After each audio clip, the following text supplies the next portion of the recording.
আমার খালা আমাকে নিয়ে নবী করিম সাল্লাল্লাহু আলাইহি সাল্লামের নিকট গেলেন এবং বলিলেন, হে আল্লাহর রাসূল সাল্লাল্লাহু আলাইহি সাল্লাম, আমার এই ভাগ্নেটি অসুস্থ। তিনি আমার মাথায় হাত বুলাইয়া দিলেন এবং আমার জন্য বরকতের দোয়া করিলেন।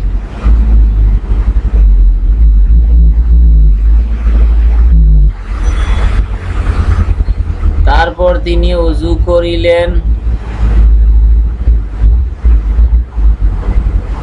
আমি তাহার ওযুর পানি থেকে কিছুটা পান করিলাম।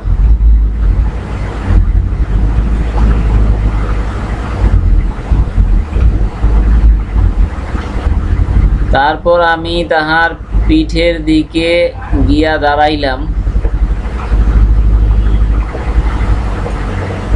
তখন আমি তাহার উভয় কাঁধের মাঝে মোহরে নবুয়ত দেখিতে পাইলাম।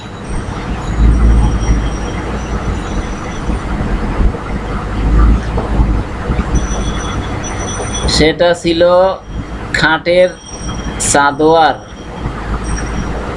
ঝালরের মতো।